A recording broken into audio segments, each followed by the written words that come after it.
In my opinion, as an academic specializing in early childhood and art education, I believe that this draft curriculum is a crime against children because it diminishes them as learners and thinkers and consequently has the potential to narrow their development as creative and critical thinkers. A noted educator, Lillian Katz, once wrote that often adults, quote, overestimate young children's academic abilities and underestimate their intellectual abilities, end quote. By this, she meant that often curriculum is written that pushes down academic skills and knowledge, such as prematurely teaching reading and writing skills to children not yet developmentally ready for them, and underestimating their abilities to question, investigate, construct meaning, create theories, and express their ideas in a multiple of ways. All curriculum reflects the biases and beliefs of those who have created it. The current kindergarten program statement, while in need of some updating, states clearly the philosophical premises that ground it. It states that it is grounded in current research on how children learn, and it identifies children as active meaning makers and constructors of understanding. This new document lacks a philosophical grounding and seems to be biased on an outdated view of how children learn as recipients of information. There is a difference between understanding and memorization.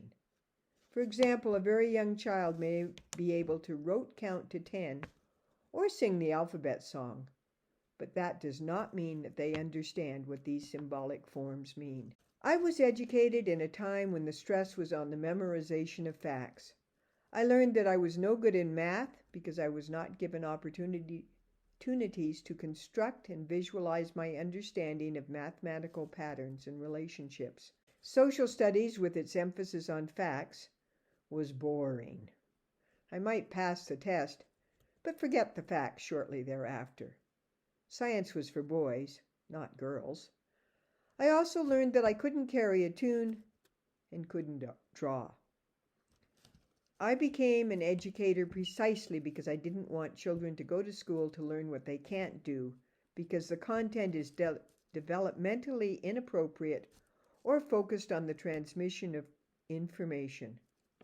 I want children to become engaged and excited by the possibilities offered by the curriculum areas that are presented in meaningful context at developmentally appropriate times.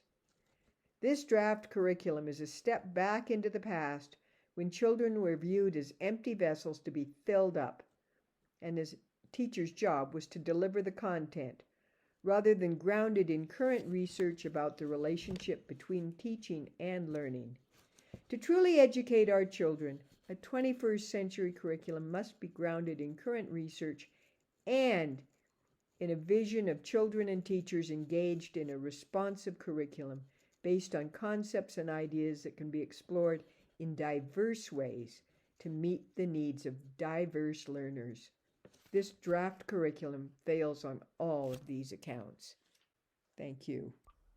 John Dewey once said, "Give the pupils something to do, not something to learn, and the doing is of such a nature as to demand thinking. Learning naturally results." The proposed curriculum degrades the learning experience for children, separating learning from thinking, and instead going backwards to a factory model of teaching. Why does our government want to kill the joy of learning? Do we not want children to love to learn?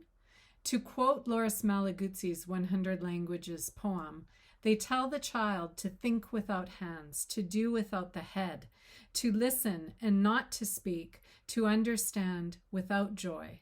This quote captures the tragedy that this curriculum will bring. Alberta's Early Learning and Care Framework views the child as a mighty learner and citizen, strong, resourceful and capable.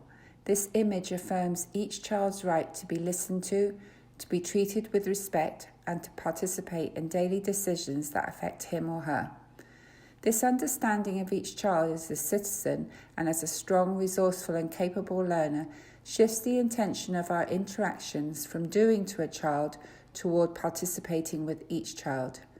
This image of the child, a mighty learner and citizen, calls on us to continually re-examine our own practices, our interactions and our assumptions about children, childhood, learning and play.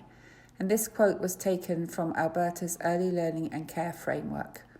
What I want to know is what changes in the way we see children when they enter school. Our children learn through relationships, interacting with the world through the multimodal literacies and the many languages of materials.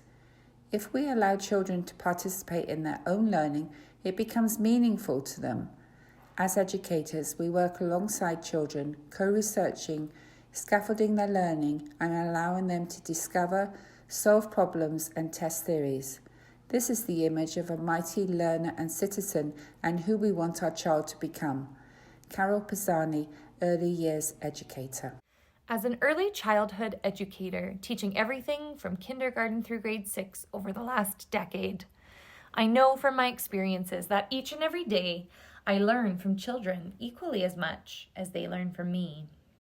To quote Loris Malaguzzi, we must credit the child with enormous potential, and the children must feel that trust. The teacher must give up all his preconceived notions and accept the child as a co-constructor.